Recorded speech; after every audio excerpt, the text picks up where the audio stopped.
जय श्री कृष्ण।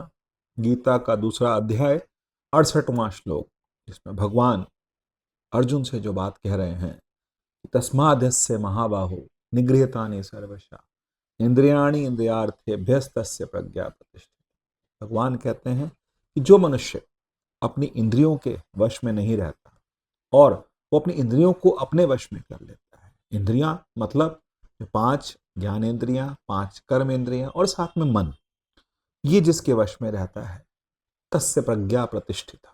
प्रज्ञा किसकी प्रतिष्ठित है? प्रज्ञा और प्रतिष्ठा, ये क्या मतलब है? प्रज्ञा मतलब बुद्धि, जो मनुष्य की बुद्धि है, बुद्धि जिसमें सतत विचार चलते रहते हैं, और ये सतत विचार ही मिल करके, विचारों का पुंज ही मिल करके मन को बनाता है। जब ये विचार इंद्रियों के साथ जुड़ जाते हैं और इंद्रियों के साथ जुड़ के ये काम करते हैं और उन्हीं के अनुकूल काम करते हैं, तो फिर कहा जाता है कि मन वश में नहीं है। मन वश में क्यों नहीं है? क्योंकि इंद्रियां मन को चलायमान कर देती हैं। जहां इंद्रियां चाहती हैं, मन वहीं चल पड़ता है। मन रोकता नहीं अपने आप को, इंद्रियां वहीं। जैसे मान लीजिए कि कोई डायबिटीज का पेशेंट है और उसके सामने कोल्ड ड्रिंक रख दी जाए, तो वो क्या करेगा? कोल्ड ड्रिंक पीने का उसका मन करेगा।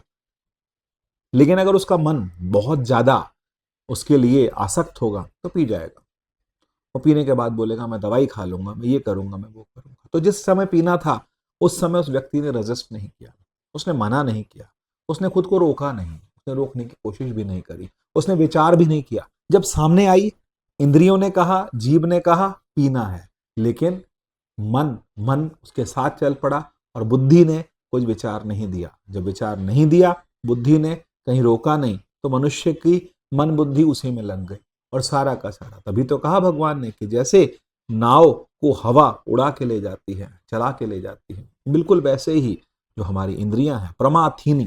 प्रमाथीनी का मतलब होता है कि इंद्रियां बहुत जिद्दी हैं और ये अपने हिसाब से मनुष्य को चला के ले जाती है। तो यही बात है, यदि मनुष्य इंद्रियों के द्वारा चलायमान हो जाएगा तो फिर वो परमात्मा में प्रतिष्ठित नहीं हो पाएगा। उसकी प्रज्ञा, प्रज्ञा क्या है? वह बुद्धि जिसमें विवेक है। विवेकशील बुद्धि को प्रज्ञा कहा जाता है। और जब विवेकशील बुद्धि होती है तो फिर वो परमात्मा को, अब परमात्मा में अपने आप को जोड़ने की कोशिश करती है, तो स्वयं उस परमात्मा के साथ जुड़ती चली जाती है। जब जुड़ती है तो फिर कहा जाता है, जिसके लिए भगवान कह रहे हैं तस्य प्रज्ञा प्रतिष्ठित। क्योंकि सवाल यहां से शुरू हुआ था कि अर्जुन ने क्या बोला, स्थित प्रगस्य का भाषा। स्थित प्रज्ञ कौन है? स्थित प्रज्ञ का मतलब जिसकी बुद्धि परमात्मा में स्थित हो गई है, इसका निरंतर परमात्मा के प्रति चिंतन है। और ऐसा ही भक्त का होता है। भक्त का क्या कर, भक्त क्या बनना चाहते हैं? वो ये नहीं कहते कि मेरी प्रज्ञा प्रतिष्ठित हो, मेरी बुद्धि प्रतिष्ठित हो। वो ये कहते हैं कि हम आपके अनन्य दास बन जाए।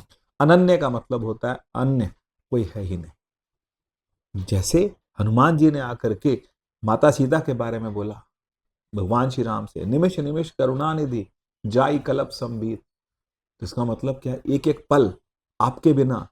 तो इसका मतलब भक्त जो हैं, भगवान के लिए जो दास्य भाव रखते हैं, सख्य भाव रखते हैं, वो भक्त जो हैं वो भगवान को इस तरह से याद करते हैं कि निमिष निमिष करुणा निधि जाई कलप संबीत।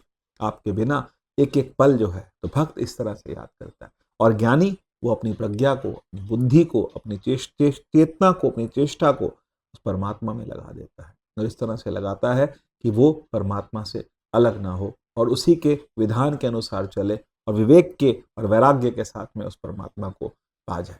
कि जब एक बार मन मनुष्य का तैयार हो जाता है कि इस संसार में सार नहीं है, तो फिर वो परमात्मा से जुड़ जाता है। जय श्री